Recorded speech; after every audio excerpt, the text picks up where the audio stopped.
Welcome, children, to the Silver Scream Fiends podcast. Prepare yourself for some killer kino, some spooky cinema, and plenty of tales of terror. Relax, grab a drink, make yourself at home, and listen to another evil episode. And hopefully, you'll make it out alive.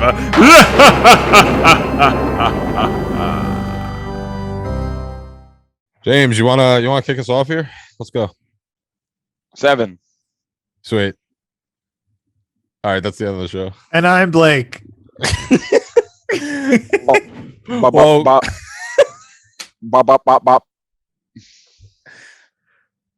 What match is going on in the background? Is it me? Oh yeah, it's you. Oh, okay, cool. What's the theme song? Sing it. You know it. Silver Screen Fiends, Sam and Blake, those Screen Fiends. Yeah, they're gonna watch the movies, talk about those movies. Silver Screen Fiends, Sam and Blake, those Screen Fiends. Yeah, watch about the movies. I mean, talk about what? Oh, and with that lovely introduction, welcome back to the Silver Screen Fiends podcast. I'm your host, Sam. And I'm Blake. Just in case there's confusion, and we're coming at you on Halloween, and our episode involves a dear friend returning back to the show. James, hello. Whoa. James. I was here like 2 Halloweens ago. I don't remember. Yep, you were. It was 2 Halloweens ago, and then you were on the Shaw Brothers episode. Which fun fact? The episode James was on was our highest listened one. The highest rated episode in Screen Fiend history. He brings in the crowd. Yeah, look at him. I mean, I'm an influencer. I'm a Twitch influencer. I'm an affiliate. So we're doing a special episode. We're going to be talking about Boris Karloff and Bela Lugosi and how they apparently hated each other, or did they? Not clickbait. But first we're gonna get into our housekeeping, which means we're probably just gonna talk about Dune for a minute. Yeah, let's just cut to the chase. Yeah, let's just talk about Desert Power, the movie. We all watched Dune recently. Yeah. I didn't see that movie. Pretty bad. Everything else doesn't matter. Movies suck. Yeah, you watched it twice, didn't you? Yeah, I did. I'll probably watch it again soon too. I do like that you said Desert Power, the movie. I did really like Desert Power. Did they say that in the book? Yeah, I think so. Because I liked how it was emphasized. Yeah, me too. We got air power, we got water power. We need desert power. Yeah, I'm pretty sure that's in the book. Well, I just want to start by saying that sandworm can get it. I want to be alone with that thing. That's disgusting. Blake, I assume you read the original story, right? Yes, did? I read the first 3 Dune books. Okay, so like, how faithful is the movie adaptation? Very. There's some things that are cut out just like for time, obviously, but overall, like, you could, not that you should ever like watch a movie instead of reading a book, but it's very close. All right. Yeah, James said the same thing. It's good stuff. I didn't say the same thing. Yeah, you did. You just did. I haven't read the book. It's nice though. I have heard from pretty much universally that book fans are happy with the adaptation. So. Yes, which almost good to hear. Never happens. Yeah, it's like this and like Lord of the Rings. Yeah, I mean that's kind of what I get. Not that the movies are similar in any way, but it kind of gives me Lord of the Rings vibes in terms of the scope of the story it's trying to tell. The fact that the first movie is clearly a first movie and like needs a sequel because it's an incomplete story, which is fine. And the fact that book fans actually like it. So yeah, it's similar to Lord of the Rings too, where like Lord of the Rings also obviously had to cut a lot from the books, but they like figured out how to cut the right things to keep everybody happy and like keep the story making sense. And that's what they did with Dune too. Like, there's obviously parts that are not going to be in there because they're just either not going to work on screen or just aren't important. And I think that they picked the right stuff to include as a book fan. Yeah. And what's nice is someone who hasn't read the books, and I'm sure Sam probably feels the same way since he hasn't either, is that a lot of the times when you hear, oh, book fans are happy about it, non-book fans get lost. Like, I don't know what the heck's going on, but this movie, someone told me like, oh, if you didn't read the book, you're not going to know a thing that's happening. But I was totally not confused at all. Like, I felt like I got anything. I didn't feel like there was a detail that needed to be told that I didn't. Like, I'm sure there's all this backstory stuff, just like the Lord of the Rings movies, right? There's all tons of stuff in the book they never hit upon, but you don't need to actually know it to still get the story, which I appreciated. Yeah, that's pretty much it. Like, there's like all of the characters have a lot of backstory that's not expanded on, but you don't really need it to like get the basic plot of what's going on in Dune. Like, there's obviously tons of stuff like the Bene Gesserit and all that have like deep backstories and lore and things, but to like understand Paul's story as it is presented on screen, you do not need to know those things. So it's kind of like it works because the story is so basic in some ways that like all of the deep like glossary of terms that the book has, you don't need for the movie because it's pretty like straightforward what's going on. But it adds to it if you do read the book. Yeah, that was pretty much exactly what I was going to say, because I was expecting to be completely lost, and pretty much mostly all of the plot was there for me. There was like a touch of ambiguity, and like I do think with the ending, you know, because it is basically a cliffhanger, I almost wonder like, what if they just said LOL fuck it and did not do a second Dune movie? Like, how pissed Well, that was what was terrifying. Fucking suck. And it's nice that as of like yesterday they greenlit the sequel. But I was saying to myself, it's like, it's really bold of them to put out a part one. And in the beginning it says, and they haven't marketed this way, which was I think a little dangerous on their part. Yeah. It says Dune Part 1. And it is very bold to do that and not have a sequel ready to go. But thankfully we're going to get one. And I assume they're going to maybe wrap it up with the second. I don't know if they want to make it a trilogy. I've been told that it only covers like, it doesn't even cover half the book, the first movie. Well, it does. It's like the way the book is structured is the beginning of the book is where like a lot of plot happens. And then you get a lot of Paul like with the Fremen and like integrating into their culture, which is like hundreds of pages in the book that doesn't necessarily need to be that long in the movie. And I think they said they're doing 2 parts for the first book. And then obviously there's other books they can expand onto, but I'm pretty sure it'll be part 1 and 2 will be Dune. And then if they do another one, it'll be the next book in the series. I'm hyped for it. Yeah. I hope that it keeps doing well. I would love to see more and more. It's also kind of funny because like a lot of the main ideas of Dune, they have not even gotten to yet. And so it's kind of funny to see people like react to that. Cause like the whole, basically like what the like philosophy of Dune boils down to is that like heroes and like messiahs and saviors are like not a good thing. And the first movie is very much like a hero movie. Paul is clearly the hero. And it's funny to like see that because we have not gotten to the part where you realize that Paul is not a good guy yet. Wow, spoilers. Dang. One thing I do want to say is the sound design was absolutely brilliant.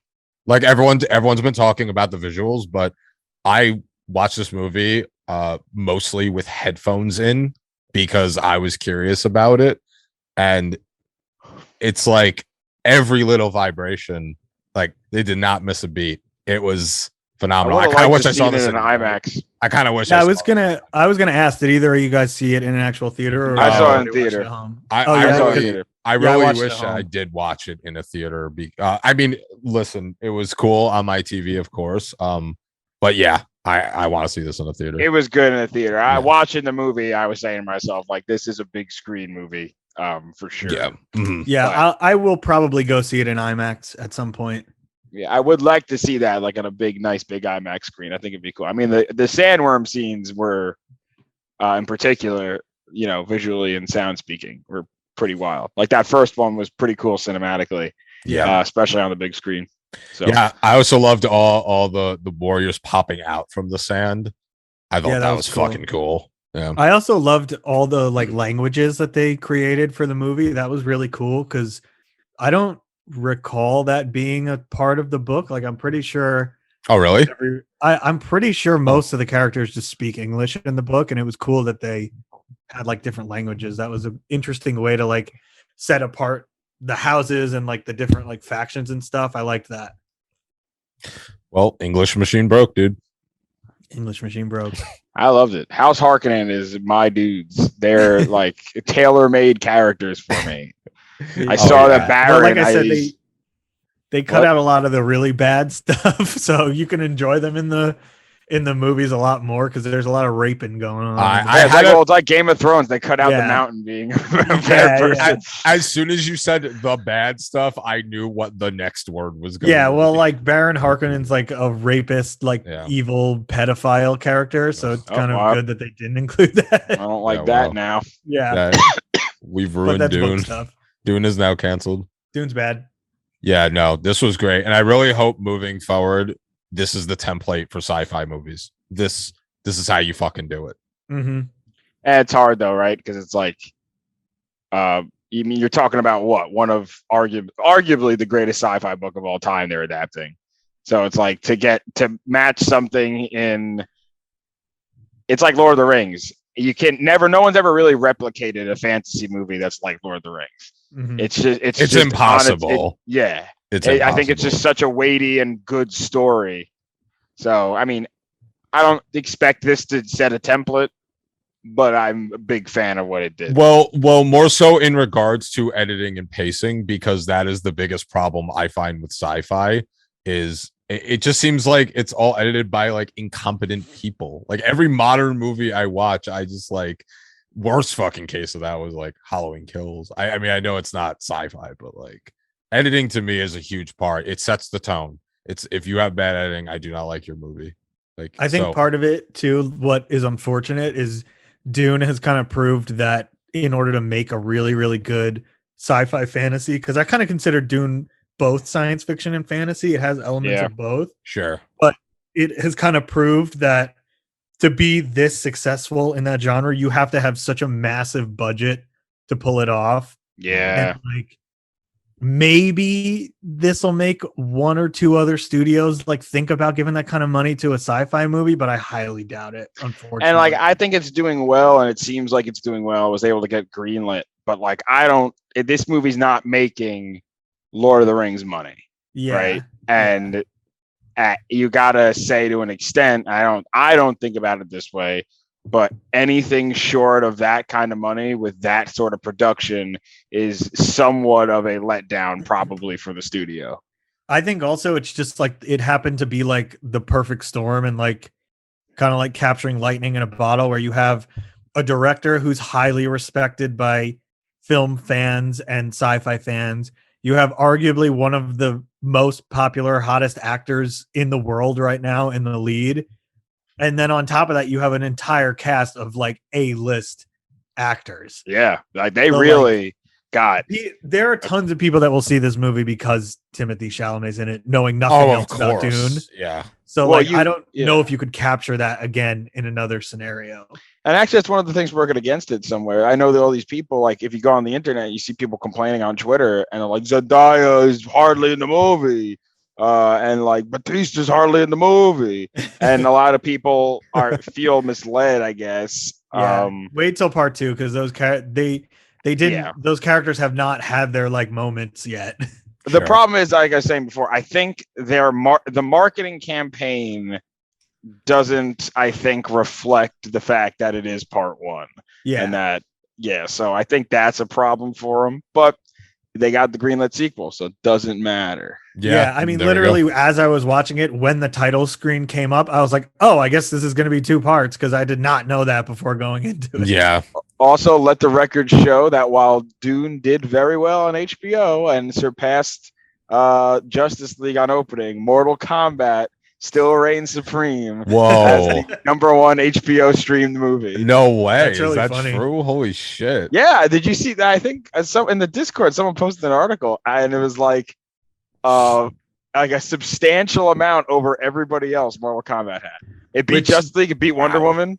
Speaking of movies that they need to greenlit a sequel for, they need to do the second one for that. I think they did greenlit that, didn't they? I think. I don't know. I feel like that's got to get it. Had to have done well. I hope so because it needs a part 2.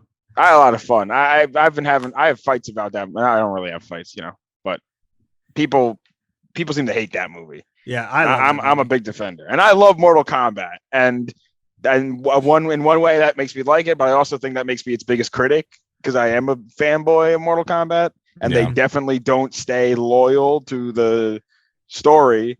But like, I don't care. I thought it captured the spirit. I mean, the main character was stupid, but yeah, we could totally get rid of him. That's what I was worried about. That's what I was worried about going into Dune because like. During the pandemic, especially, I got like really, really into Dune. I had already read it before, but I started reading the sequels and like getting really into like the whole world of it. And so I was kind of worried that I was going to unfairly judge the movie. And then after watching it once, I was just like, holy shit. Yeah. I keep saying now, I'm like, oh man, I'm going to read Dune now. I definitely want to do that. I'm not going to do it. I mean, it's Dune in particular is a dense and difficult book to read. If you're like trying to get into reading science fiction and fantasy, Dune is not the one to start with, in my opinion. Like I don't really suggest it for people who are like new to. Yeah, I've heard that from a lot of people. It's a hard book to read. Not that it's confusing, it's just very dense. Like there are full chapters about the ecology of the planet, and like it goes on for pages and pages and pages. Yeah. Well, I mean, I don't think this is dense, so to speak, the movie, but like it is not an easy sell. Like I think about some of the biggest franchises, like Lord of the Rings. My dad, I don't think would like Lord of the Rings. Like he's not a big fan, but my dad could watch Lord of the Rings. There's no way my dad would like this movie.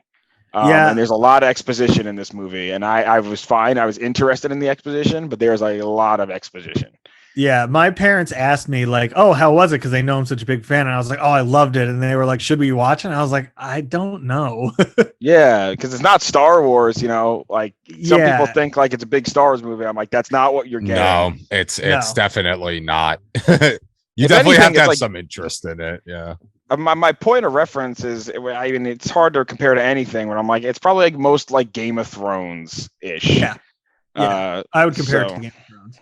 I would say like it's there's like a spectrum of science fiction, and one side of it is like soft sci-fi and one side of it is hard sci-fi. Dune is on the hard sci-fi section where it's like true science fiction. Like it's not an action movie, it's not an adventure story, it is science fiction. Whereas Star Wars is an action adventure movie that takes place in the science fiction world. Dune is a science fiction story. It is heavily a science fiction story. It is not like a blockbuster, really. Yeah. Yeah. Mm-hmm. But regardless, if they can get someone like me into it and even interested in wanting to read one of the books, it did its fucking job. Sam doesn't actually like it that much, I could tell. Oh, yeah. James would, by the way, I called him out yesterday. Just gonna throw you under the bus real quick. Yesterday, James and I were talking. I said I hadn't watched Dune yet. He was like, I already know you. You're going to say you like it. You respect it for what it is. It's good. But I know you're not going to really be that into it. And I know he's not. He's full of it. We can talk about the flaws. There's definitely flaws. I don't think he thinks it's bad. No, my take is that Sam thinks it's a good movie. Sam gave it a good score, but it's not something that Sam's going to care about. He's gonna lose his passion for it immediately, and there's nothing wrong with that, Sam. There's nothing wrong with that. Well, I will lose my passion, and then I'll watch part 2, and then the passion will be reignited. I'm just saying, you hate Dune. Yeah, honestly, it do be bad though. Yeah, and you hate movies, as do I. Well, yes, movies suck. I've really this month I was supposed to watch a bunch of horror movies. I'm horrible. I don't watch anything. Yeah. By the way, we also have the creator of Ghulathon who has not stepped up to the plate. That's true. The creator of Ghulathon has watched 8 horror movies and it's Halloween. Hell yeah! But I played a whole horror game. I beat Alan Wake in October. That's like 3 movies. It's cinematic. Very cinematic. They should make that a movie. I don't think it's popular enough though. Probably work better as a movie, honestly. The game gets repetitive. Yeah. Anyway, this is a gaming stream. Yeah. I need a game of basket case too.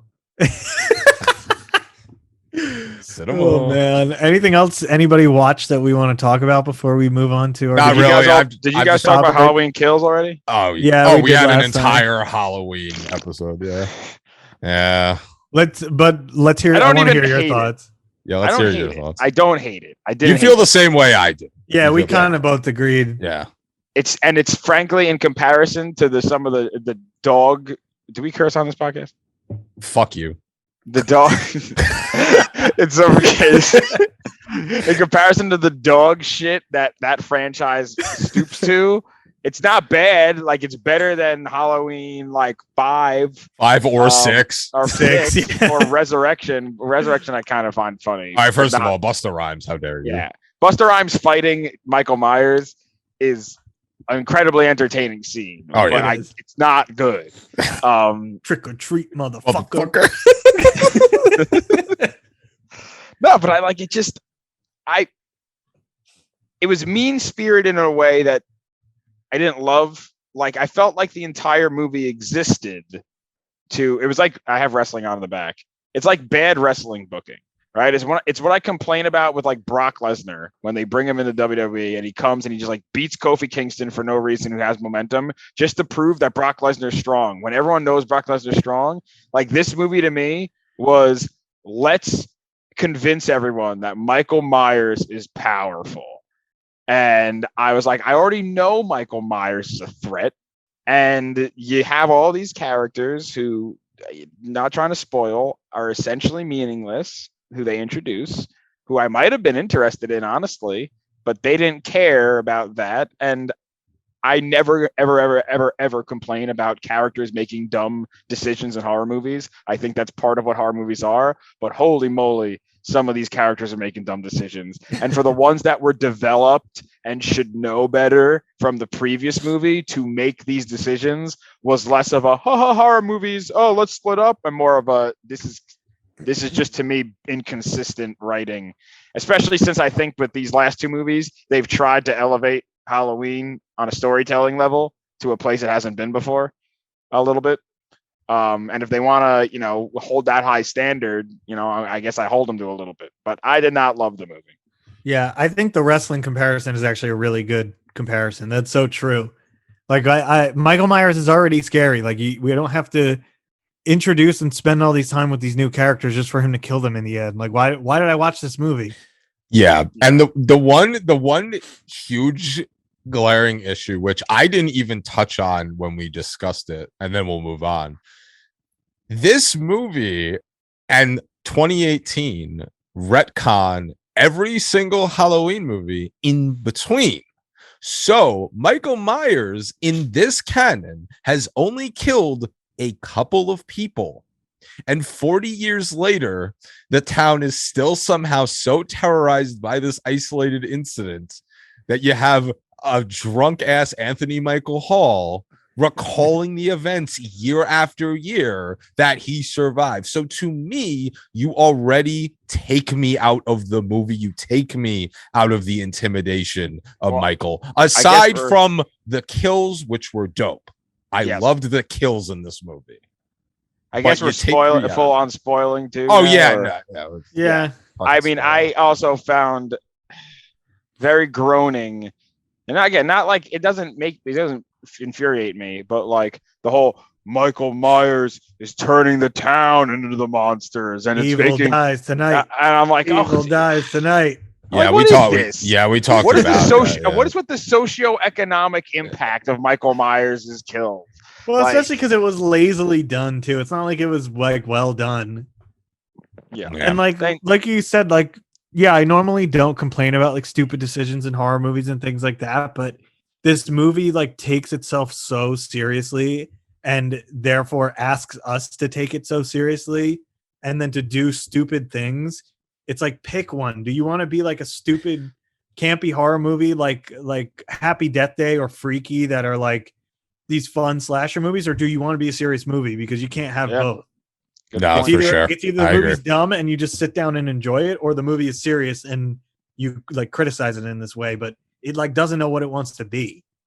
Yeah, and Sam said it too. I think in his review, it's very much a middle movie, Mhm. and it reeks of being a middle movie, Yeah. and it reeks of 100%. being meaningless. Yeah. Like, and this is my problem with Pirates of the Caribbean 2, Dead Man's Chest. When I saw it, I liked it when it came out. And then I kind of reflected on it, like, this movie is meaningless. This movie is just basically, let's kill time to get to the third movie. And that's what this felt like. So Yeah, for sure. And you know, I'm sure we'll like ends when it comes out. I think it'll be a nice wrap up, but we'll see. Yeah, no I'll promises. be interested to judge it as a trilogy. Yeah, instead for of sure. Yeah. piece by piece. But yeah, because I'm gonna vomit if we talk anymore about Halloween. Evil dies Yeah. tonight. Why don't we get Evil into dies tonight. why don't we get into the meat and potatoes, Phils? So the reason I wanted to do Boris and Bela is because, well, we are all huge fans, number one. But number Never two, but number two, Never heard of him. this is always funny to me that the horror community is always on the fence about the argument of whether or not Karloff and Lugosi actually had a rivalry. And we're gonna speak facts tonight. You know, no clickbait, speaking fucking facts. All right. James, why don't you tell us your entire history of Lugosi real quick in one sound? One sound? Yeah. Bleh! Easy. I mean, it's a freebie. That was an objective sound. That was We could just pack in the whole episode there. Done. Because that's it. He never even says bleh. He never says bleh, but that's his lie. Yeah. Well, I think I love the fact that all right, so I guess we'll just kind of get into them a little bit before we get into like rivalry and shit. So I find it interesting because they're always compared, but they're also so vastly different as far as their acting styles. Because Lugosi was Hungarian, moved to America in like the 1920s.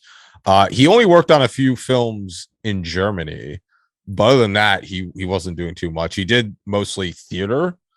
And what I found really interesting, which I didn't know till recently, was he starred in a play called The Red Poppy, where his accent was so heavy and he didn't speak any English at the time. He was reciting his lines phonetically. Like he basically just like acted, he had somebody help him and he acted out the lines to the audience. And he was apparently so believable that this is what kickstarted his career. And then that's when he hooks up with Todd Browning and does the very famous Dracula in 31, which is the rise and demise of Lugosi. It really is unfortunate that movie single-handedly gave and took away his career. Yeah, it's a pretty unique scenario. I can't think of many other actors like that. Right, because there's many cases in history where actors get typecasted. But with Bela, it was really unfortunate because he ended up living this tragic life where he stars in Dracula and he was revered on stage. And then because of him and Karloff rising to prominence at the same time, there is, so just to like set the actual tone here, there was no actual rivalry, right? But there definitely was professional jealousy because Karloff was not pit against him, but he was with Lugosi in a lot, like under the Universal umbrella. They starred in, I think, about 7 movies together. And in that time, like, you know, Lugosi did his thing, but they'd usually bill Karloff over him, and the studio would want to keep, like, even after those movies and Lugosi was contracted to the studio, they would purposely put Lugosi's name on a movie on top billing, even if he just had a cameo. And that was just to like get audiences in. But I think it was really unfortunate because, you know, he was so typecasted that he basically got sent into like a cinematic spiral of C and D list movies. And you know, through all this bullshit, you know, he also dealt with some sciatic issue with his nerves, and then he got addicted to methadone and morphine and he dies. And it's really tragic because he was definitely like, I mean, obviously because I wasn't around at that time, but he was, from what I hear, like an amazing stage performer. And I wish like that translated to the movies, but they didn't really give him a chance because he had such a heavy accent and he had such a way of acting that it was so tough for him to actually land roles. And then we have Karloff, who like just fucking rose to stardom. Well, that's the frustrating thing when we always compare them, which I feel bad for Bela, is because it's not really a fair comparison in the sense that Bela didn't really have an opportunity to do anything that wasn't the Bela Lugosi character, which is more or less some version of Dracula, right? The dude debuts in Dracula. Obviously, he owns that role. And everything you watch him in, he's basically asked to play Dracula. Even if he's not a vampire, even if he's doing other stuff, they're not giving him the roles to really try and branch out. So my gut reaction, I think everyone's gut reaction is like, well, Boris Karloff's a better actor. And he very well may be. But I haven't seen Lugosi attempt, right? I know he's in that one movie, Nino something, Ninochka. Whatever. Yeah, that's how you say it. Okay. Yeah. Like I haven't seen it. I'm pretty sure he has a small role in it. Yeah. There's like probably on a count on one hand if you go down his filmography of like the non-horror movies he did in small roles, but you didn't really get to see that. Where I feel like there was a lot more given to Boris Karloff to work with, and even in the horror movies, I felt Boris Karloff they let sometimes have more diverse roles, where Bela was not even given a chance. You know, every horror movie he's basically playing the same dude, and I don't think that's a knock on him. I think that's the role he's given. So you know what I think part of it is too, just like visually, when you think of like Dracula and Frankenstein, so much of Bela Lugosi is what became like vampires in pop culture. The accent, the way he looks, all that kind of stuff. Whereas Frankenstein is more about like the like monster makeup and like the effects makeup. Like visually, when we think of Frankenstein, we think of Boris Karloff, but like when it comes to Dracula, it's everything about Bela Lugosi is what we think of when we think of Dracula. So it's like a different kind of typecast almost. Like Boris Karloff's borderline wearing a mask in that movie. Like he's not recognizable as Boris Karloff, whereas Bela Lugosi is recognizable as Bela Lugosi in Dracula, and anything you see him in after that, you're like, that's Dracula. Yep. I mean, hell, Karloff wasn't even credited in the original Frankenstein. So everyone was like, what? But yeah, I think, you're absolutely right. Like he didn't get the chance. And that is the fucked up part. And that's why I always get so confused in horror communities. It's like, well, who was better? It's like, but it's not really, you can't even really say that, you know, it's not, we're not really comparing like, you know, it'd be more of a parallel to compare like Karloff and Price almost. But even then there's still so much contrast between how the two operate that I really find it so interesting. Mm-hmm. But and you know, another thing I learned, and this must have been really frustrating for Lugosi too, is so Karloff was one of the founding members of the Screen Actors Guild, and Lugosi was also on it not long after it was established. And because of how the studios were treating him versus how they were treating Karloff, and you know, not even just Karloff, other actors in the genre, I feel like he was probably a little resentful at the fact that, hey, well, I'm kind of a part of this movement, and y'all are still giving me these minor roles. Like I'm not fucking. And then he has that whole second career where people like Ed Wood are snatching him up to collaborate, and he's a cameo role in a bunch of like Dead End Kid movies where it just looks like Scooby-Doo spin-offs or some shit. But that's really the unfortunate part, is like he was a part of this fucking movement. When you think of classic horror, I mean, you think of the Universal guys, and Lugosi was the first, and he was instrumental in exactly what you said, Blake, exactly how people view Dracula, the caricaturization. So it really is unfortunate he got dealt such a shitty hand. You know what it is? Lugosi almost has like the Edgar Allan Poe storyline, where like in his lifetime he was underappreciated and kind of like died probably feeling like he hadn't like achieved the things that he wanted to. And it wasn't until so many years later that like we can have this appreciation for him. And it's like too bad people didn't have that when he was alive, and it could have like, like changed the course of his career. Look at all the people now who like were big in like the 80s or whatever, and now have these whole new careers. Like I think of Henry Thomas, who's Elliot in E.T., is now like a frequent collaborator with Mike Flanagan, and he's in Haunting of Hill House, Dr. Sleep, Gerald's Game, like all of these big movies now. And it's like this whole second career for him, whereas he could have just like kind of disappeared. And like Bela Lugosi, unfortunately, didn't have the time to be appreciated and like get that second career later in life. Yeah, I even think like silly in like modern times, like with all the conventions we have now. Like imagine if he was alive for all of this, like how revered he would be at those things. Obviously, it's a ridiculous time travel scenario kind of thing, but like he would have been able to be, I guess, more appreciated. But he occupies this weird space because there's famous actors that people love because they're great actors. And I'm not saying Bela Lugosi's not a good actor, but do people love Bela Lugosi because he can act?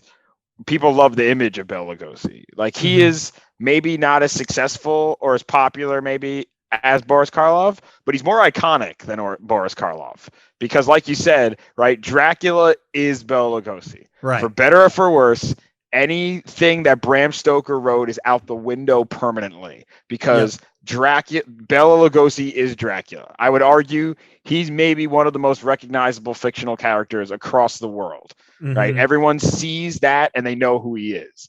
So he's more of a presence. He's a personality. Like you like a Bela Lugosi movie because you're doing the shtick. He's the guy, but you're not looking for him to do anything new. You just want Bela Lugosi. Where Karloff, you see a Karloff movie and you can legitimately say, I don't know what kind of Karloff I'm going to get here, and that's what makes him awesome. Bela Lugosi is, I know who Bela Lugosi is. I just want to see him do his shtick. And it's a kind of weird way to look at things. I mean, but I love him. But can I honestly say, he was a great actor? I don't know. I like what he did in a lot of stuff. I think he was great in some things we can talk about later. But most movies, and Bela Lugosi's like what, my top 5 watched actors according to my Letterboxd profile. But the majority of the movies are pieces of shit. It's just what it is, and he doesn't do anything in them. And the biggest crime, as Sam was alluding to, is when they would bill him, give him top billing, and then give him a bit role where he doesn't do crap. Like there's like 3 movies I watched where Bela Lugosi's a butler and he doesn't have any role outside of legit. There's like one movie, I can't remember what it was. He's legit he's a butler. He just like does a butler thing in like 2 scenes. He doesn't like do anything sinister. He's like, here is your tea. And like, that's it. And that's, to me, like, they didn't pull the shit with Karloff. Yeah. And I don't know, I get the wheeling and dealing with Hollywood. I know Bela had his own demons and stuff like that with the drugs and everything, but I just find it really messed up that he clearly was taken advantage of. And let's even forget about his latter career. Let's just fast forward 10 years to when they did The Wolfman, and Universal was already established as horror giants. Bela gets billed, but he's just the son of the fortune teller and dies in like the first 10 minutes of the movie. Yep. That is, to me, that's borderline disrespectful. And I know, look, here's the thing. We can differentiate here. I'm sure that it was for story reasons, but I mean, you have Lugosi, and even though he now has this newfound fame in this generation, his influence back then, of course, was still big because you cannot deny those box office draws. But Oh yeah. but it really is one of those things where, I as much as we talk about like how he got dealt a shitty hand, I'm almost grateful that he did what he did, because let's look at this, for example. Lon Chaney Sr. was originally supposed to be Dracula. If Lon Chaney Sr. did not die when he died, we would not even know who Lugosi is, because I doubt he was going to ever get a role that was as impactful as Dracula. I'm sure he would have been working in the field, but I would put money on this. He would not be this big.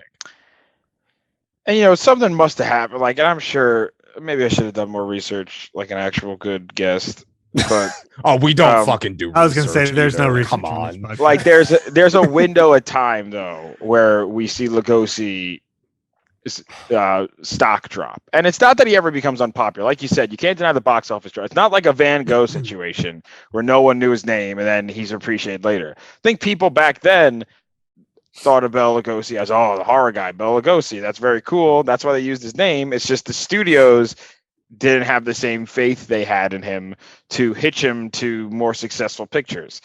But there's a time frame, right? So what's Dracula? Dracula's 31. Right? I believe it's 31. Yeah. Yeah. So you got 1931, Dracula, big deal. Frankenstein comes out. They offer him the monster role. He doesn't want to do the monster role. Karloff gets it. Probably bad move, but maybe not. Maybe Bela wouldn't have done as good as Boris in the role. I don't know. He didn't do as good when he had his shot, at least.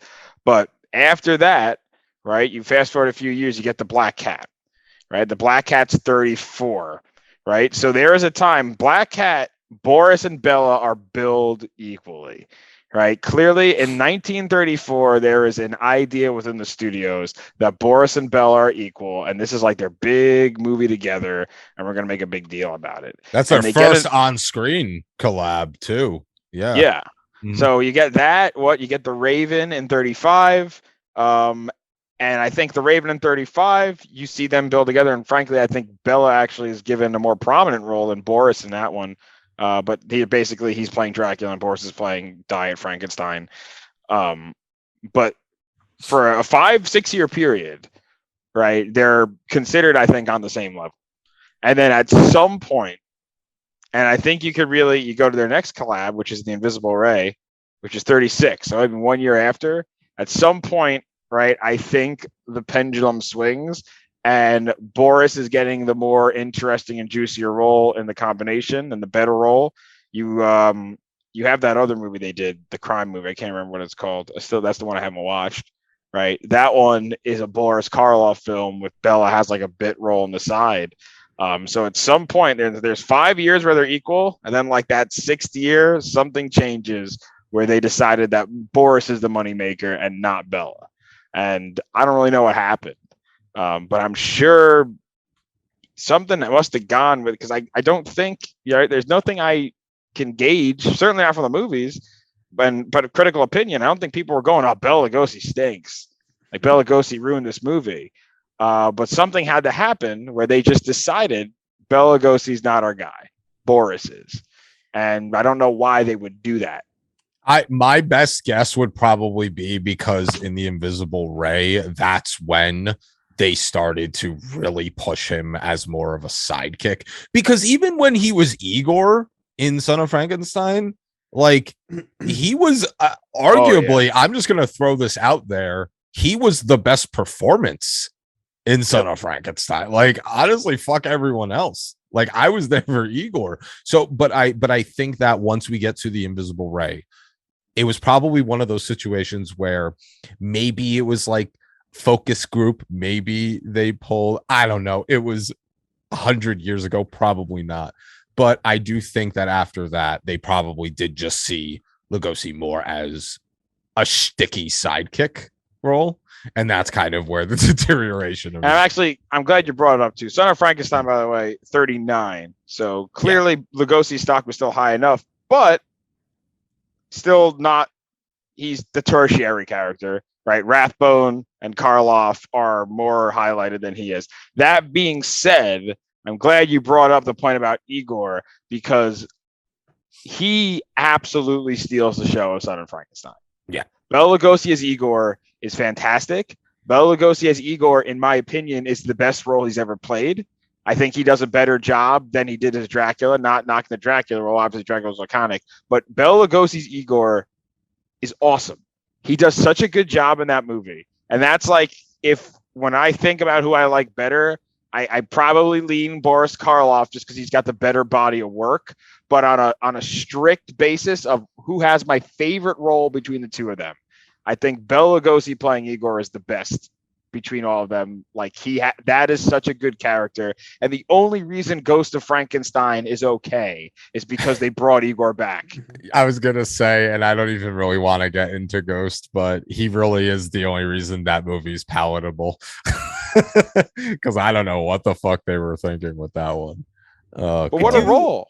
I do wonder also what effect the power of like sequels has, because you have Boris Karloff returning to Frankenstein more than once, and Bela Lugosi he never played Dracula again, right? It was just the one movie.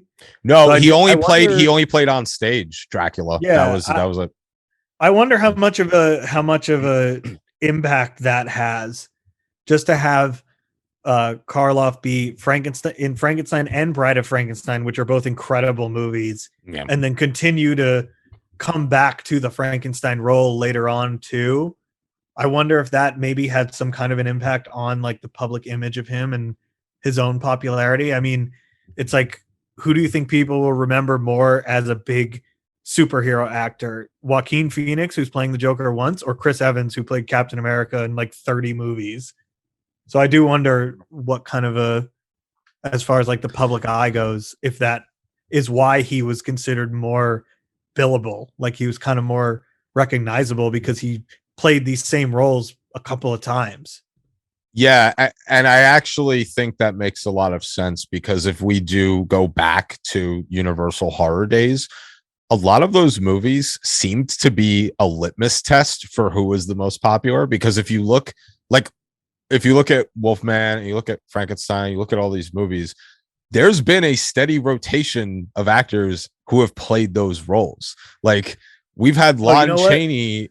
Mm-hmm. Actually, Bela Lugosi did play Dracula again in Abbott and Costello, but that was much later. That's right. Yeah. Okay. Yeah. That was past the point of this like rivalry having like a winner, you know? Right. There has to be. I think there's a story to him not being Dracula again.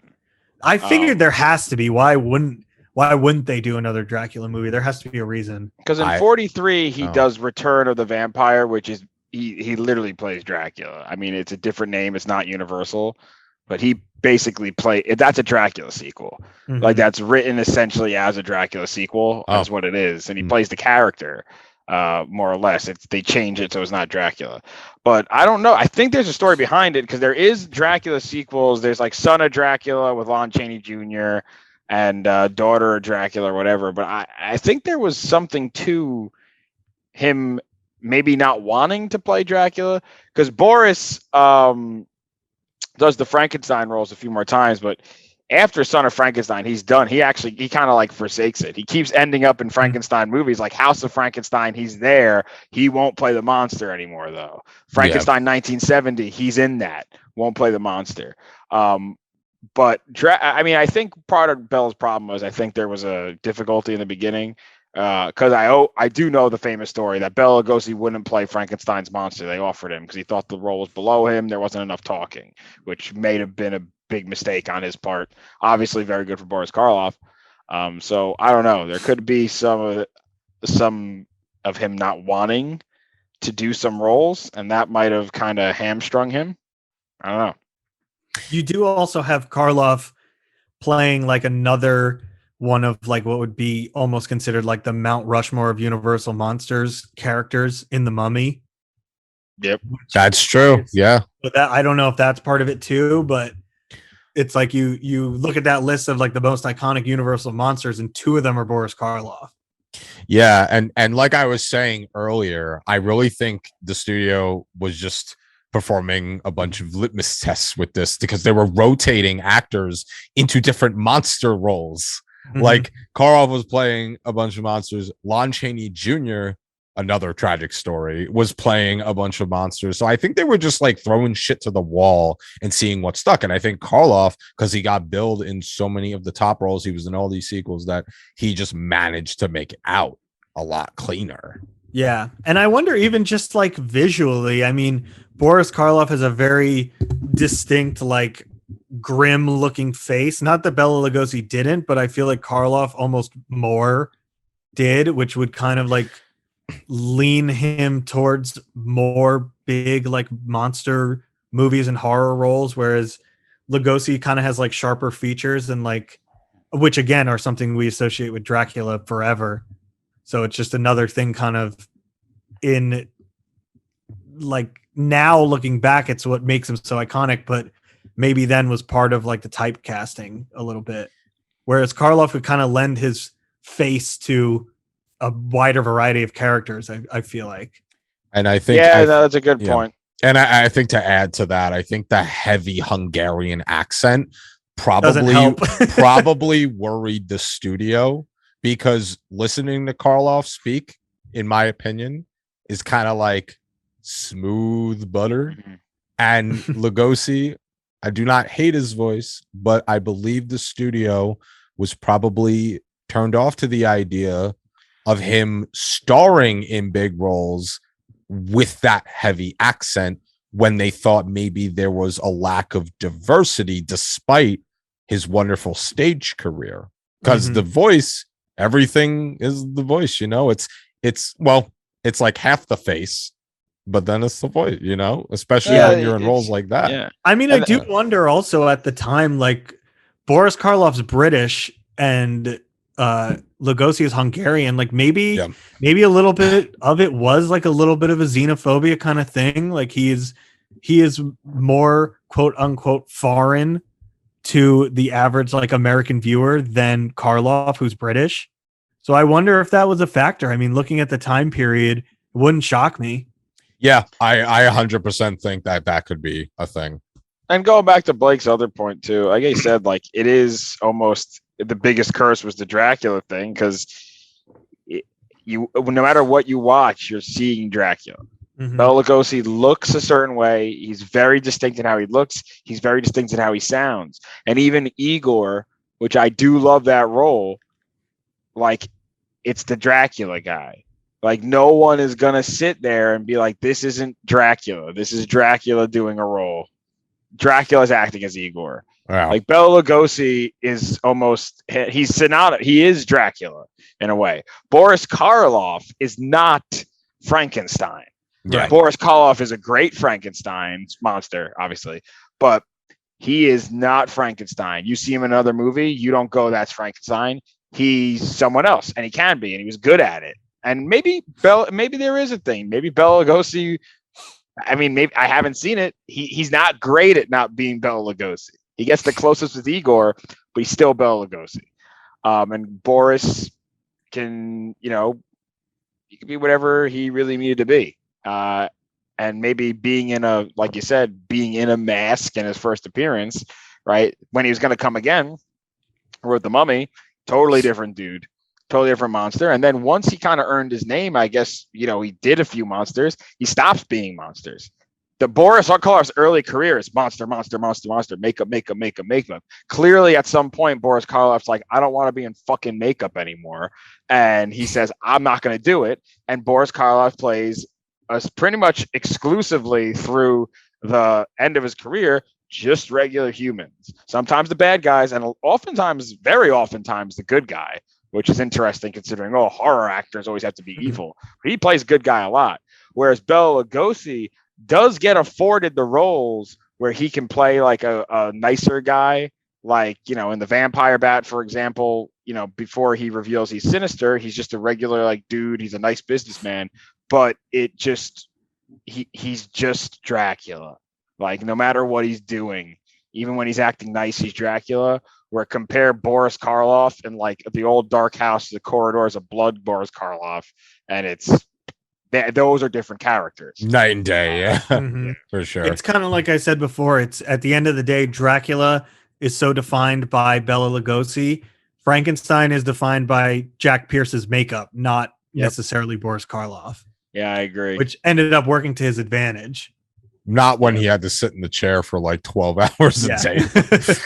I mean, I actually feel bad for what Karloff had to go through because he had to 2 times a day. He sat in the chair for 3 hours, so like we're talking like probably 6 hours total. And then the boots he wears in the movies weigh like 50 pounds, and then like he's probably sweating his ass off, and he doesn't want to do it anymore.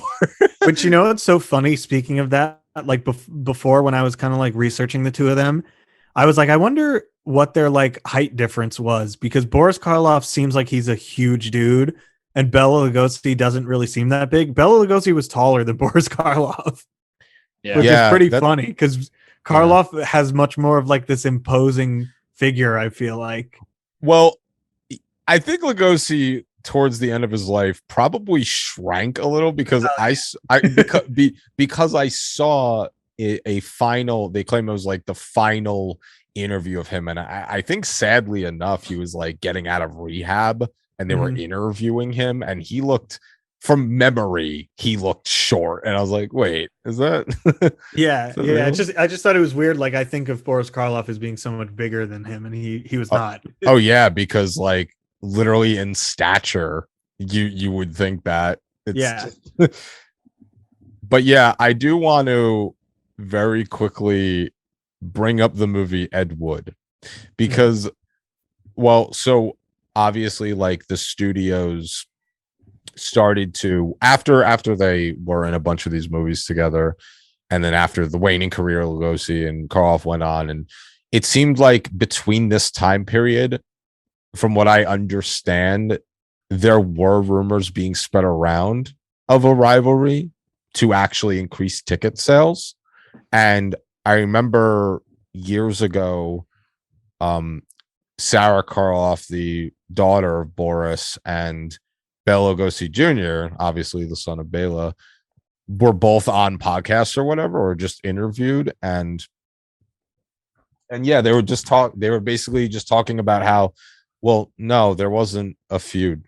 Like they, like Lugosi had his own shit. Karloff had his own shit, but because they were around for a little bit, they saw like what the studios were doing, and especially like Bela Lugosi's son is basically the reason that we have likeness laws in Hollywood now, because he became a lawyer, and after his father passed away, the studio kept trying to use his likeness for merch and movies and shit. And he was like, no. And I'm pretty sure he lost the first case.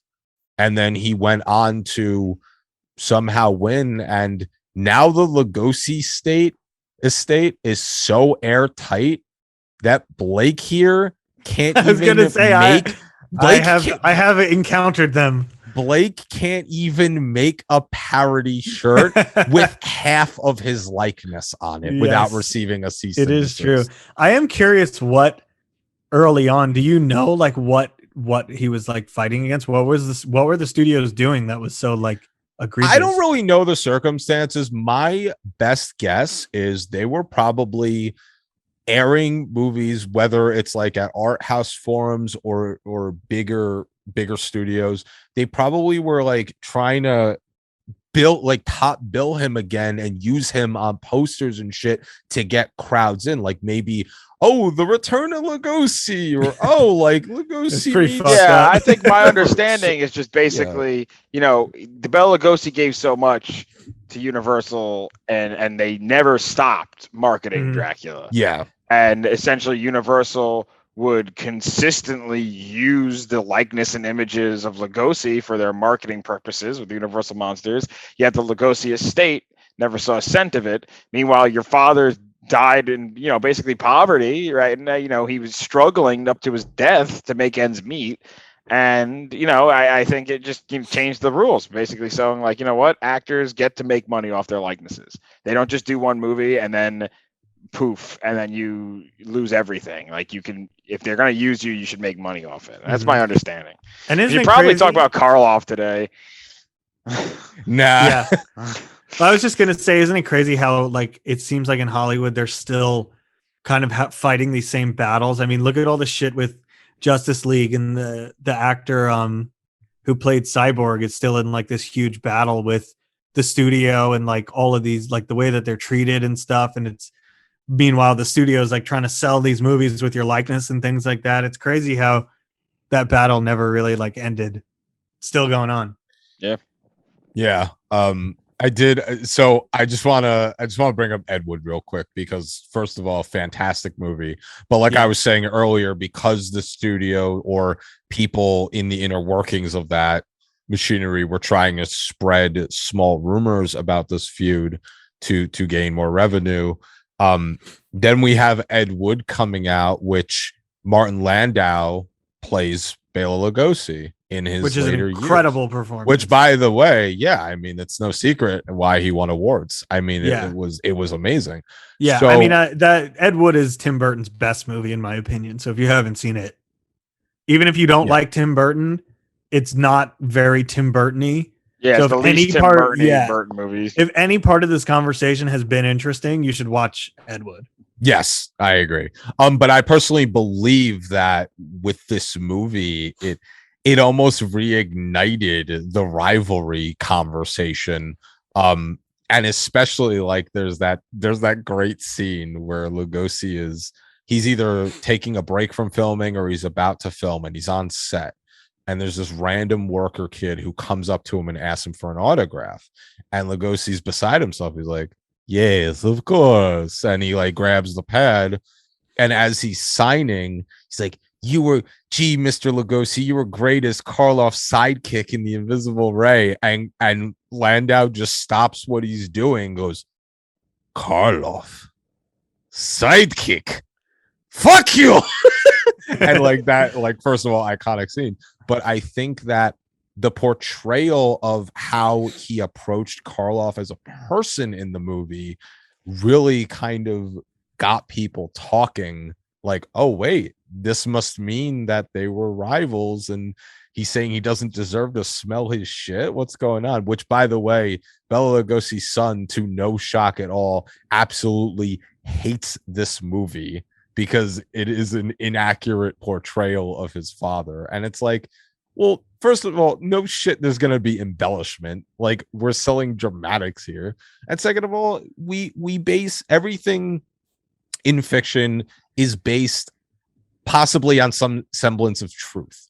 So like there was probably this professional jealousy, and then they blew it out of proportion. But it would also take his criticism with a grain of salt. I mean, there's a little bit of bias in the fact that it's his literal father that they're talking about. So. But to be fair, all the Lugosi camp of the kids, and even the Karloff's daughter and all them, they've all pretty much agreed that like they never really, there was no rivalry, it didn't exist, and there wasn't really any bad blood whatsoever. They were always cordial and friendly with each other. They weren't friends, but they never had a problem. Yeah. And I think it is a little frustrating, and if I was Bela Lugosi's kid, I'd be mad too, that the basic pop culture legacy of your father as a person is that he's jealous of Boris Karloff. And because Boris Karloff is better than him. And I'm sure there was maybe a little professional jealousy in the sense that, man, I wish I could get the roles Karloff got. I could just be just good actor. But it never manifested into anything, I don't think, mean-spirited. No. And the stuff that it did, like Sam was saying, was purposefully kind of played up and faked by studios as a rivalry that was never there. And both sides, kids and everyone, has said they've never had an issue with each other, ever. So I get why I would be annoyed about that too, because it does not make Bela Lugosi look like a great dude. No, that movie does not make him look good at all. So. No, it looks like a crotchety old man, and they kind but of. Who knows? Some of that might have been true. I don't know that yeah. I'm going to trust his son necessarily to paint the most accurate picture of his father. I am sure there is a level of truth to it, especially considering the fact that Lugosi dealt with a terrible addiction. Right. And when you're talking about addiction, there's a lot of mental and physical trauma that accompanies that. So you get all of this and you mix it in a big pot with his career. And I'm sure there was low-grade animosity there. I mean, it's just facts of life. You know? I would like to think of it more as, I'm sure toward the end of his career, Bela Lugosi was frustrated about where he was. And it was less about Karloff as a person and like being frustrated with Karloff and hating Karloff. It was more Bela Lugosi probably was upset with his position, but he wasn't necessarily mad at Karloff for having a better one. Right. Yeah. I think that would probably be the more accurate, not Hollywood way of looking at it. Whatever. Yeah, no, I but it I'm does totally also on make board with that. it makes a great scene in Ed Wood. Yeah. I mean, getting to hear Bela Lugosi say "fuck you," but Karloff does not deserve to smell my shit is just A plus. And Landau was great. I mean, Yeah. he does. I'm surprised there hasn't been like full on like biopics of either of them. I wonder if maybe there are states. Actually, I don't know. Karloff one's running in theaters right now. Really? I didn't know. Well, I don't know if that's a biopic. Oh wait, I'm sorry. I No. didn't. Yeah, I meant documentary. Yeah. That's That's a completely different form of media. Sorry. I would never ever in a million years tell you to expect a Lugosi one. It, as long as his son is alive, it will never happen. Right. It cannot happen. It's the same shit as Bruce Lee. The Bruce Lee estate is one of the most notoriously lock and key held estates known to man. Like, if you even go on their Instagram and try to say one bad word, you're getting a knock at your door. I wonder how Tarantino pulled that off with Once Upon a Time in Hollywood. I don't because know. it was there are laws with public figures and likenesses where you can use them.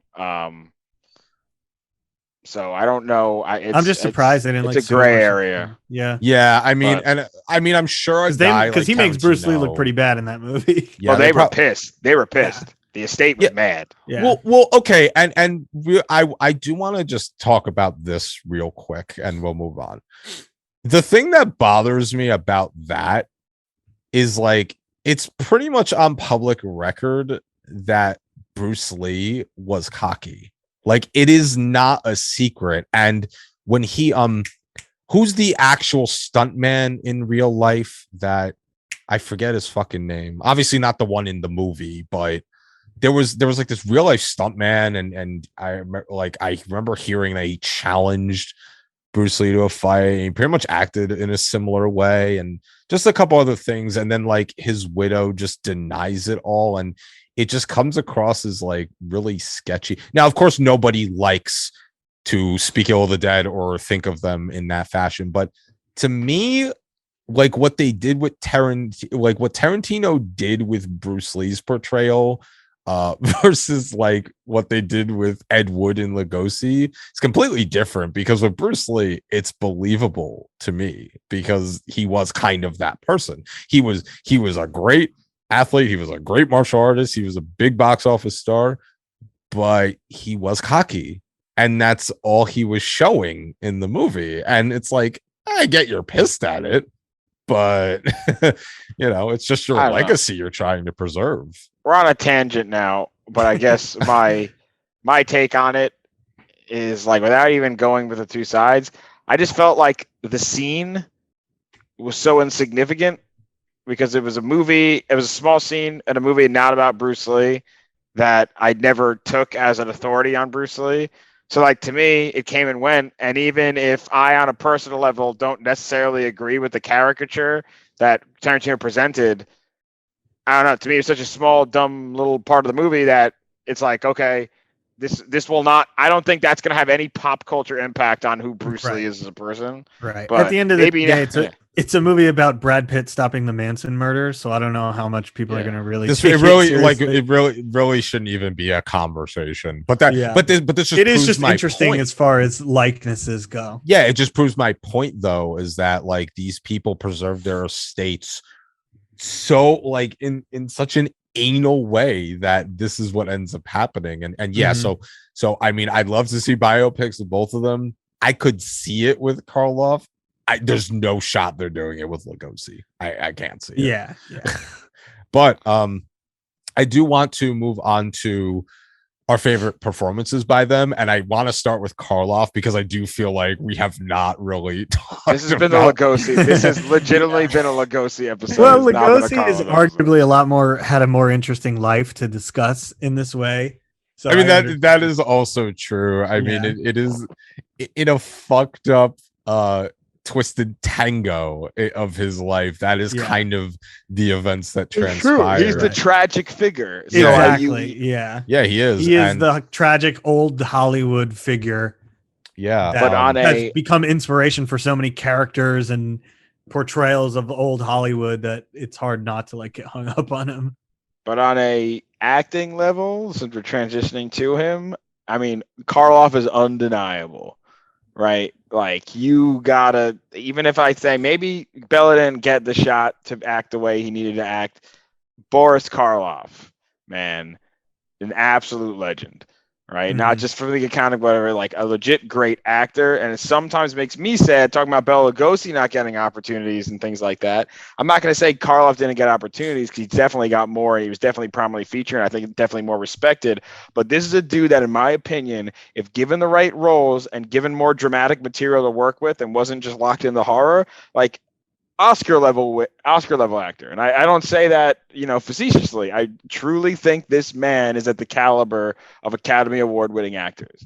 Mhm. And the only thing that held him back was that, he's playing monsters and he's playing mad doctors in horror movies, and that was never going to get there.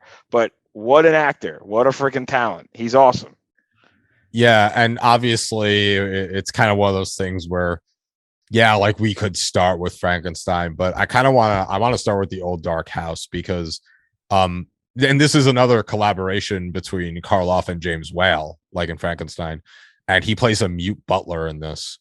And aside from the film just being filled with a lot of unsettling imagery that makes it effectively scary, Karloff, and I know a lot of people are probably going to say, well, he did the same shit as Frankenstein, but because he's a mute butler in this, all he's doing is groaning and reacting to the head of the house. But to me, it was so unnerving the way he went about it that I actually really I definitely put this up there with a top performance. And like I said, it's kind of silly to think because it's like, oh well, I mean, he did the shit in Frankenstein, but he did it better. But in my opinion, I think the impact of that in the old dark house personally is a little more effective to me. I think it's definitely on my list in top 5 performances. Yeah, that's a neat thing with Karloff too. Yeah. You have to give him credit for is like his early career is defined by those mutish monster roles, but it's pretty cool that as a role where he in Frankenstein 1 he says nothing, they grunt, they groan. He is good, and it's clearly like he's elevating those monster roles past what they could be because Karloff's a better Frankenstein than any other Frankenstein monster. It's the truth. I mean, like, what's his name? Glenn Strange? Is that his name? Mhm. Glenn Strange. Yeah, Yeah. like Glenn Strange's fine. I like Glenn Strange. He's not as good as Boris. He's just not. There's Yeah. something that speaks to Boris's ability. That even in his silent roles, where he's a beast and a monster, he breathes so much life into them. And I think your point too, like, yeah, Frankenstein we could talk about forever. We don't have to, but old Dark House, right? Another Frankenstein-esque role, but he's the highlight in many ways. Yeah, So, yeah. I think so for sure. Yeah. I mean, I think at the end of the day, like both of these guys kind of created in many ways, and not just them, the studios too, and the directors, but the reason that horror movies have been and still are taken seriously is because you had truly talented people making them from the start. I mean, as far as I'm concerned, this is the beginning of horror as we know it. It's the beginning of modern horror. So to have like these really high caliber actors playing monster roles is important, and it kind of is what created the genre as we know it. And obviously later on, horror gets a little bit more ridiculous, especially in like the 80s and stuff. But for a long time, like horror was taken really seriously, and it's because of people like Boris Karloff who could pull off these crazy performances that like require so much talent that you won't even necessarily think require this much talent.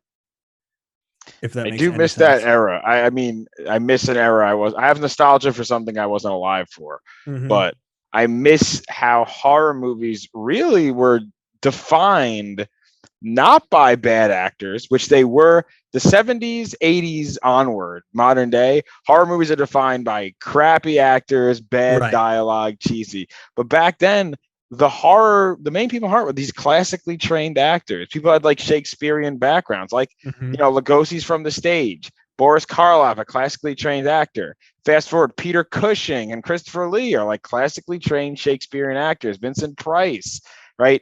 There was a pedigree of people who were in these horror movies that really made them great. I wish we could get back to that. Mhm. Um, I think it's but getting there in many ways with a lot of modern horror movies. Nowadays, obviously you're going to have the influence of all of these decades, so there will always be silly, ridiculous horror movies, but I think we're getting back to the point where horror is being taken seriously and you're getting like real actors, quote unquote real actors, like kind of accepting roles in the genre and taking it seriously again. yeah, Just like people like Karloff and Bela Lugosi did.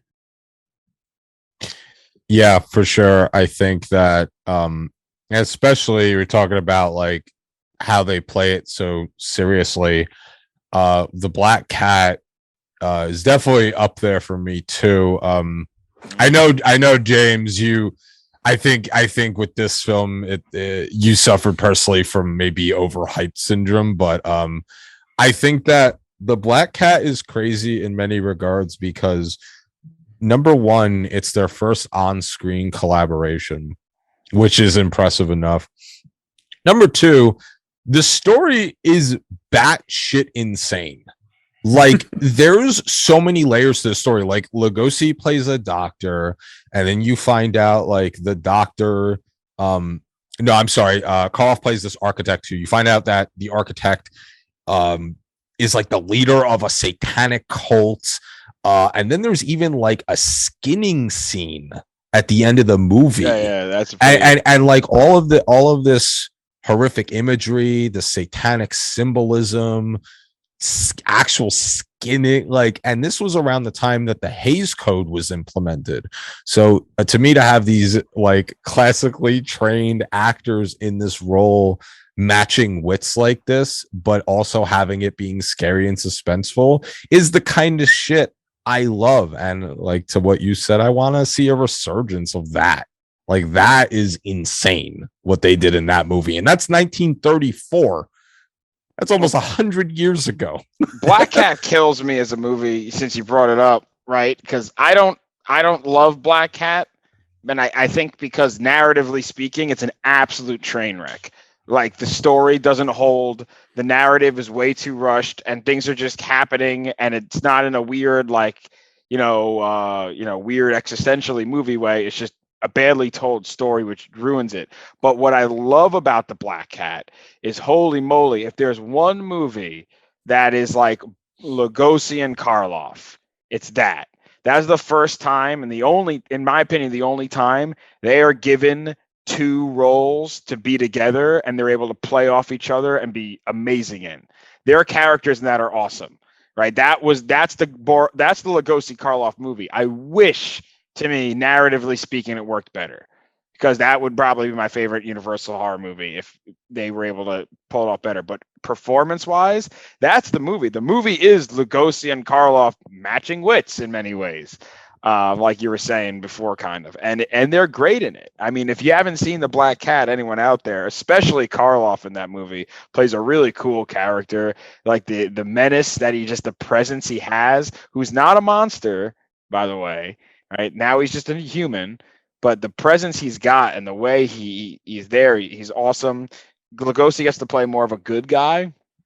It's kind of funny that they picked, Lugosi is the hero in a lot of these matchups, or more of a hero in comparison. He does a great job too. That movie is one of their best performances, both of them. I just don't like a lot of aspects of the movie.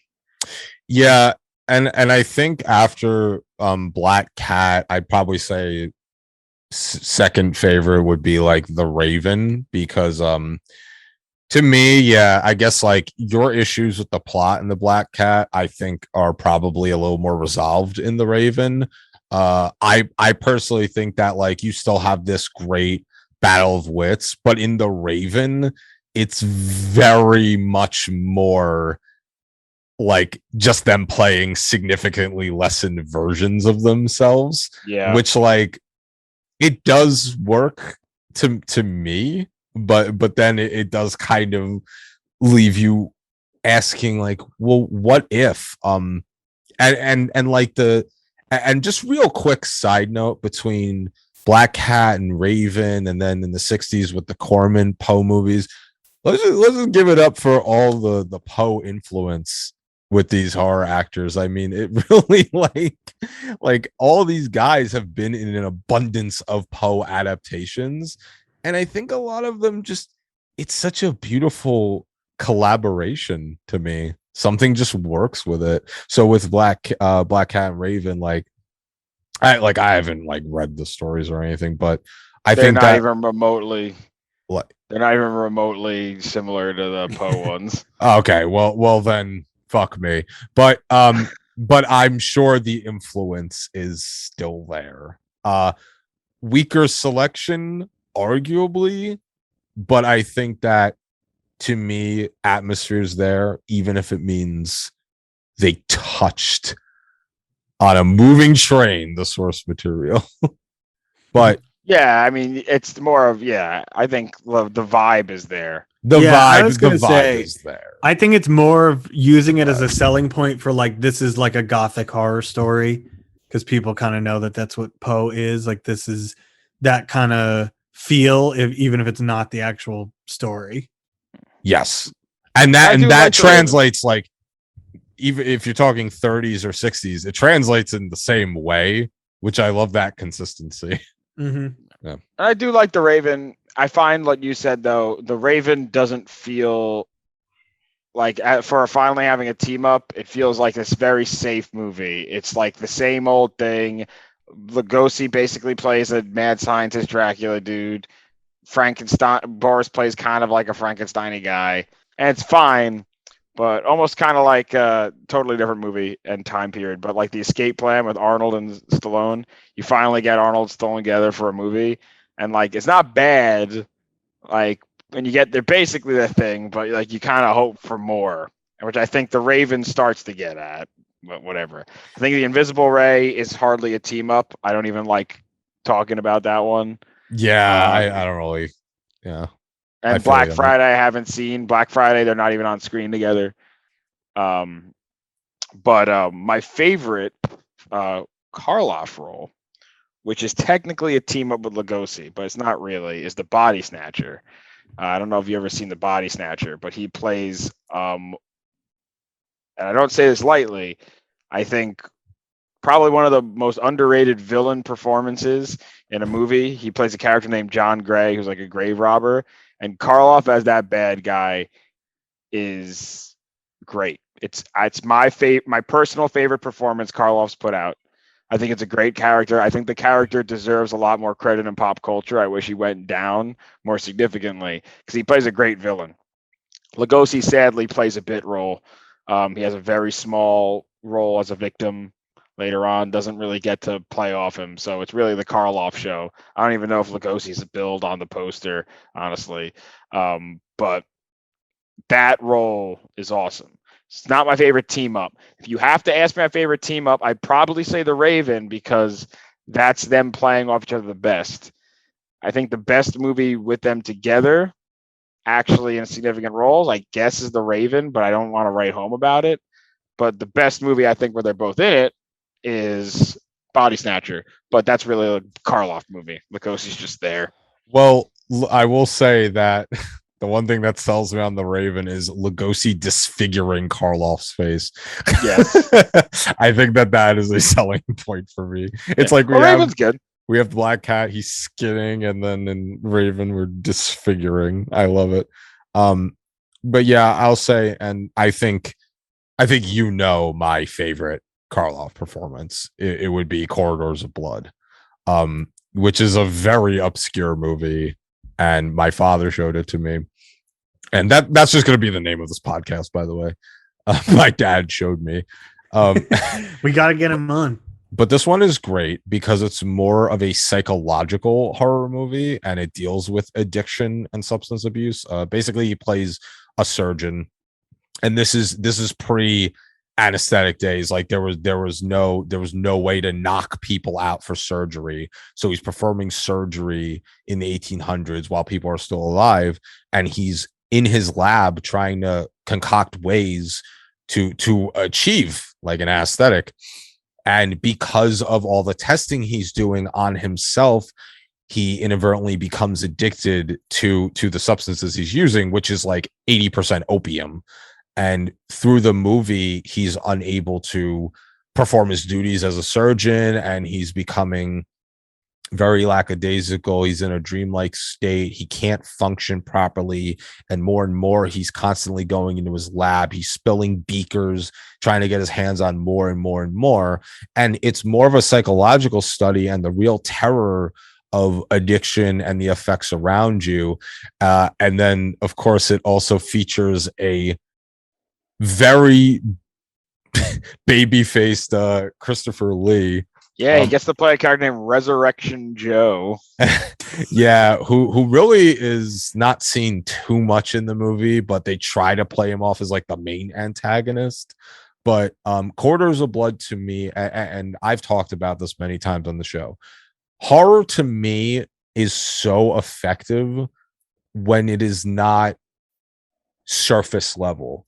Like with Karloff in this role, it like what scared me is how it so easily he was able to, he went from like top surgeon to just bottom of the barrel fucking addict, and he got thrown out of the hospital he worked at. People in the town were against him, and then like he has this face off at the end, and I just think it's crazy, like all of this self manipulation and mutilation and how it could really affect with the human psyche. I mean, I love horror in general, but this to me, because he wasn't hiding behind a mask.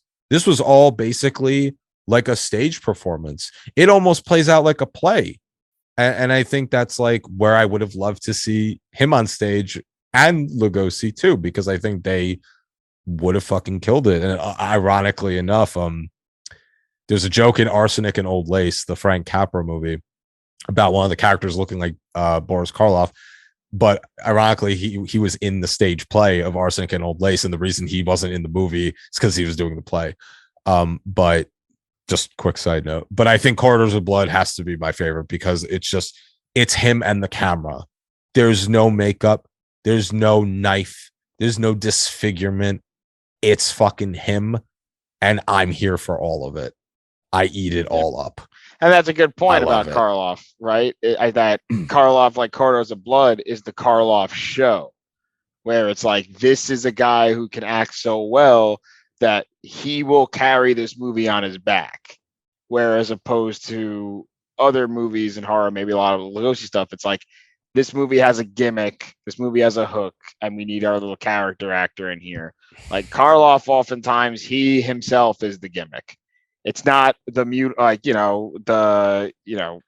Corridors of Blood is the selling point's not the theme. The selling point is Boris Karloff's going to be in this horror movie. He's going to give you a performance, and it's good enough, whatever. And also to his varied, Boris Karloff in Corridors of Blood, kind of a good guy role too. So, we're not talking about bad guys all the time, which we usually would think of with horror actors.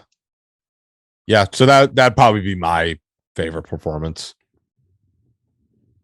I think for me, it's probably no secret. I have it tattooed on my arm. It's yes, the Wolf Man.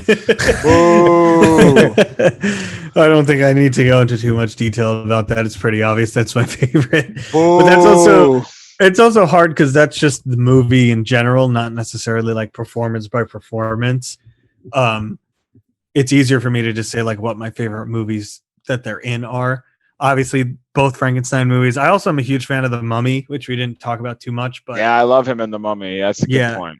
Which yeah, that him as one Imhotep also was good. Yeah. Yeah, he gets to show off his actual acting in that too. It's not he's in makeup for a lot of the movie, but it's not the whole movie, which is kind of unique, which is kind of more comparable to Dracula than maybe Frankenstein is. You know, like those kind of are more similar roles than the classic like Dracula versus Frankenstein comparison. Yeah, it definitely felt more balanced, and it was kind of like a taste of what was to come in the later career of Karloff. And but it's also just interesting to see him outside of the setting of like a castle or a haunted house. You know, like it's a different kind of movie, like just as far as the like aesthetic of it. So that's kind of interesting as well. Yeah. And you mentioned Bride of Frankenstein, and I would say like that's definitely in my top 5 favorite horror of all time. Yeah, I would say it's the best Universal monster movie. I think that is just, it's not only one of the best sequels, it's just one of the best horror movies ever. Yeah, I agree. I mean, he's literally like, where else do you see Frankenstein puffing on a cigar and smoking a ciggy and imbibing the blood of Christ? Yeah, that movie wait, like there's not a second wasted in that movie. It's just there's not. They nailed it. The only reason the only reason you wouldn't like Bride of Frankenstein is because you're so familiar with all the parodies of Bride of Frankenstein that you think it's lame. Like, oh, it's boring. It's so predictable. But I'm like, no, they just did it first, but it's that good. Yeah, and I appreciate. And I do think it still holds up. Yeah, and I appreciate the direct. It's probably one of the earliest movies that has a direct continuation from the first. I mean, he's like, he comes back, he's burnt up, which reflects in the outfit and the makeup, which I always thought was really fucking cool. Yeah, move over MCU. The Universal horror movies was the first one to do the shared universe. Like, it is true. You're not wrong. There's long-term storytelling. They do the sequels, and then the Wolfman freaking crosses over with Frankenstein, and they take the Wolfman and goes to Frankenstein and put it together. That is a shared universe, baby. That's my shout out Shared Universe Podcast Studio. Dude, you really fucking nailed it. Like, fuck the MC. They tried to bring it back and they failed miserably. So yeah, I mean, the Dark Universe was a very horrible version of what they already did, but I mean, they thought. I mean, it's a shame that House of Frankenstein and House of Dracula kind of suck as movies. I mean, they're not the worst, but they're not great. That they just basically at a certain point were like, what if we just put all these dudes together? What if we just put all of them in the movie? And they didn't even try to be like, yeah, let's just make a new movie. They're like, yeah, well, you know what was the last thing they did? We're gonna make sure they all meet somehow. Even though the Wolfman and Frankenstein technically should have been like 200 years apart. But suddenly Frankenstein got warped real late into history. Also, they cut out all of Bela Lugosi's dialogue in Frank Wolfman meets Frankenstein, so it actually doesn't make any sense. Yeah, which, by the way, I'm sure a lot of people know this. If anyone's listening to me, but the whole Frankenstein walking with his hands out is from that movie, because at the end of Ghost and Frankenstein, spoiler, Bela Lugosi's Igor's mind's put into Frankenstein's body, but he's blinded, and then he kind of dies. But then in the next one, Wolfman meets Frankenstein, he's resurrected, but he's still blind. But since they cut out all the dialogue that Bela Lugosi's Frankenstein monster had, there is no indication in the movie that Frankenstein is blind, but he is walking and acting as if he is blind. And that is why people do this with Frankenstein walking. Yeah. It is so interesting how this one weird entry in this franchise from 100 years ago dictates the characterization of this guy. What did we say when we were talking about Halloween Kills? Editing is important. Editing is, in this case, it's monumental.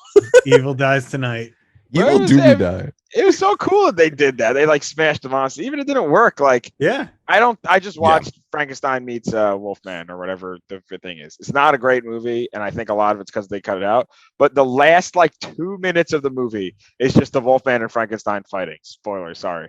And it's awesome. And I like had that movie at like 2.5 stars, whatever. And then I'm like, I'm gonna bump that up to 3.5 because that last 2 minutes.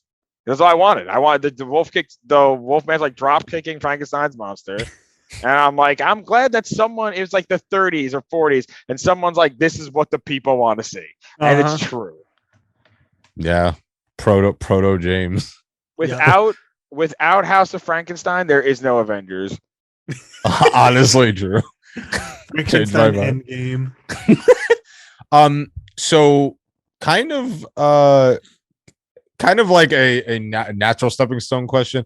I'm curious to see what you guys think about like the future of this third Universal horror reboot, because like, you know, we had the Invisible Man, now we're gonna have Wolfman, the Dark Verse, and I'm wondering like how that Wolfman movie is gonna be. What do you guys think? I hope that they're not going to waste their time going for the cinematic universe thing. It's been proven time and again that it's not going to happen. If Marvel pulled it off, DC could not pull it off. I don't know why you would think that Universal Monsters could pull it off. But I think Invisible Man was a great movie, a I loved standalone movie. So I hope that it's just a good standalone movie. Mm-hmm. I mean, they've done so many Wolfman movies. They did the Benicio del Toro one. They did, yeah. So they've been doing a lot of Wolfman movies. So it'll be difficult for it to be original, but you know, there's some. I mean, werewolf stories are endless. There's so many good ones. So I would like to think they learned. They probably didn't, but I'd like to think they learned their lesson with the Dark Universe, because the Dark Universe I think failed, and they have to acknowledge that it failed. And I think a lot of the reason it's failed is because I think they misunderstood the appeal of these monsters and the appeal of these horror movies. And it is that they are horror movies, not necessarily scary like by today's standards, not terrifying, but you know, that's what people like about these monsters, not just that they exist. And I feel the Dark Verse movies that we had, like Dracula Untold, right? That was the Dark Verse. Mm-hmm. That was the first one. And then the Tom Cruise Mummy, they were less of a horror movie and more of an action adventure movie. Yeah. And they had that like one promotional shot of all the guys sitting around the table, and it just felt like they were trying to do a horror MCU. Yeah. And I think that was a bad move. And frankly, the only reason the shared Universal Monster Universe is even sort of okay is because it wasn't supposed to be shared. They clearly just, after the fact, they're like, well, let's tie them together. So I think this new wave, I have a lot of hopes for, because I think with the success of The Invisible Man, which is a completely standalone, legitimate horror movie and a very good movie. I mean, I think you guys both like it as well. I do. I very much liked it. I think now there is the inkling that maybe if we just give these properties to people who are passionate about them and let them make a horror movie, hopefully we're going to get something good out of it. And then, and only then, and only a big maybe, I'm not even saying it should happen, after you've made these movies without any intention of time together, if you want to do some mental gymnastics and do a crossover down the line and make something like Alien vs. Predator. Alien and Predator was never supposed to cross over, and I don't even like the Alien vs. Predator movies, but in concept I do, right? But do that, Freddy vs. Jason, right? They, after a million movies not dealing with each other, let's figure a way to bring them together. I think that should be their approach. But, that's the thing. That's why they failed. You have to build up the appeal of crossing over before you decide you're going to cross over. Like, they made Freddy vs. Jason because for years people wanted to see Freddy vs. Jason. You can't just introduce this random new mummy character and expect people to be like, oh, I can't wait to see when she faces off against the Wolfman. Like, why would I care about that? I don't know who these characters are. I don't care about them. And can we spoil on that movie, or we I didn't see it, and I will never see it. So go for it. I said we can spoil on that movie. Nah, I don't care. So the end of that movie is Tom Cruise's character basically becomes the mummy and absorbs the mummy powers. So my interpretation of it was Tom Cruise is going to be like a Captain America-esque mummy-powered man who would probably be like the good guy who is the new mummy and would probably fight whoever the bad guy was. And I don't even think it was Dracula, because Dracula Untold was immediately considered not canon of the Darkverse, even though it started the Darkverse. At least Dracula Untold, no sense. At least Dracula Untold had a moment where he made a giant fist out of bats surrounding him to punch the Ottomans, which that alone at least makes it a worthwhile film to me. Oh yeah, Dracula Untold sucks, but it's watchable. It's fun. Yeah. From what I've heard, The Mummy is barely even watchable. I did not see it, like I said. So yeah, my hope is that they start licensing it out, right? Treat them more like art pieces. Right? Go back to what they did originally. Why are these movies successful way back when? Because the monsters are interesting and people want to see a cool little horror movie with them. And then later on down the line, someone got the idea that the Wolf Man can meet Frankenstein. They're trying to, all of these cinematic universes they keep trying to build are starting on step like 3, where it's like step 1 is to make a good movie that people care about first. And they keep trying to skip that because it's like, oh, but we want to hype people up about a universe. But it's like, why don't you worry about making the movie good first and then worry about the universe later? They want to like skip those steps because they see, oh, well, Endgame was like the biggest movie ever. And it's like, yeah, because they did 11 years of movies leading up to that first. Yeah. And it's like, you can't just skip to that. Like, that's why like Invisible Man is good, because they made a good movie first. If they're going to do more with that in the future, that's great. But they did, step 1 is make a good movie. So I hope that they realize that. Whereas with the other attempt at this, they did not do that. They were so focused on what was going to happen later down the line that it's like, why don't you make something people are going to care about first, so that there can be a crossover. And I like the MCU. I know in the Kino crowd, maybe that's not a popular thing to say anymore. But like my biggest problem with the MCU, and this is what anything popular, is that too many things are trying to be the MCU. When, the MCU is what it is. And actually, I think it's unique in that it can connect those things together. But it's also based off comic book properties that have been crossing over for decades upon decades upon decades. So it's already pre-built in there. Like it's already they're taking from a connected universe. So people need to, I think, really, figure out that, comic books are a medium that connected.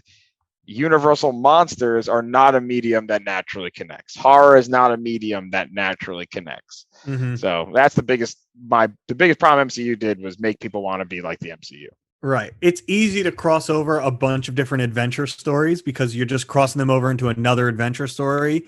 It's hard to cross over a bunch of movies that are supposed to be scary and continue to make them scary when you've already introduced the gimmick of the crossover. So it's a difficult task. Obviously, it's not impossible, but you can't condense 11 years of filmmaking into 1 year. And you also don't need to make technically all these movies. Like, I don't know if every property is gonna be able to have a cool 2021 version. I don't know if I want to see another take on Dracula right now. I don't know if I do. And if I do, let's make it a good movie first before you start worrying about crossover. Yeah, I'd rather see a bunch of remakes of every classic Universal monster movie as completely standalone movies first. Let's get that done first and make me care again and make good movies. And then later we can worry about crossing them over like they did back in the day. But just make them standalone first, like they're doing with Joker and Robert Pattinson Batman. Like, make these isolated movies first and then figure out how to bring them all together. Yep. Yeah. I couldn't agree more. It might be dumb at the end, right? The crossover. So like Invisible Man stands alone. That's great. And maybe down the line, they're going to take that Invisible Man. He's going to be in a movie, which is asinine when you think about it. But whatever. At that point, to me, when you're crossing over characters like that, you're inherently doing something stupid. It's inherently becoming a goofy, fun monster mash thing. Right. But before you get to the stupid, I mean, that's the problem though. If you have enough goodwill, the House of Frankenstein can have a million monsters in it because there was enough goodwill of the old stuff that was there that now we can make a dumb movie. All right, but you have to earn your kind of critical respect, so your dumb movie doesn't feel dumb to everyone and everyone doesn't hate it. Right. You got to earn your audience said. pretty much. Yeah. Perfectly said. Yeah. But yeah, there's a ton we left untouched. Maybe we'll do a part 2 to this because I think this was fun. We should just expand into other monsters too. Yeah, probably talk about Boris Karloff. I kind of yeah. Nah. I just want a white zombie remake and in good quality this time. that's all. One of my favorite Bela roles, by the way, Lugosi roles. Never talk about favorite Lugosi roles. That's up there. That's my number 2 behind Igor. White zombie. Yeah, white zombie definitely. Yeah, that's that obscure ass symbol that 12 other people in the horror community recognize, but really was marked as like one of the first zombie movies. And yeah. I think it was really cool because it had like these aspects of like voodoo in it, and man, this boy over here, you about to break your fucking. I'm trying to mind control you. I know it's not gonna work, but I think that role definitely, in my top. And we've already talked about Son of Frankenstein, Igor. Dracula to me, it's so impactful, but ironically is probably one of my least favorite Lugosi performances. My favorite is Plan 9 from Outer Space, but only after he's dead. Of course. the part where he's walking out of the his part where house. it's not actually him. That's my favorite. Yeah. But we should totally do, because I know we've talked about Universal Horror in the past, but we should totally meet up again and do like a part 2 of this, because there's a whole lot we could discuss here. Oh yeah, you could do a whole podcast just about Universal monsters. We could also just quit this podcast. Yeah, or that. Yeah. I hate monsters. But before we go, James has something to say to everyone.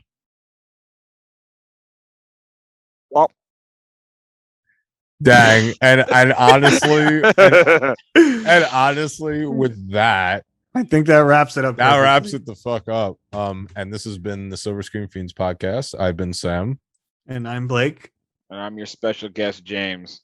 Yeah, and happy Halloween. This will be coming out on Halloween, so happy spookies. Yeah. White zombie.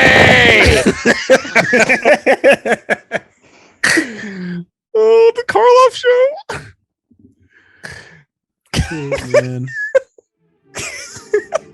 We're gonna end this or what? No. Keep going. Bye. Where's the sign off? Later.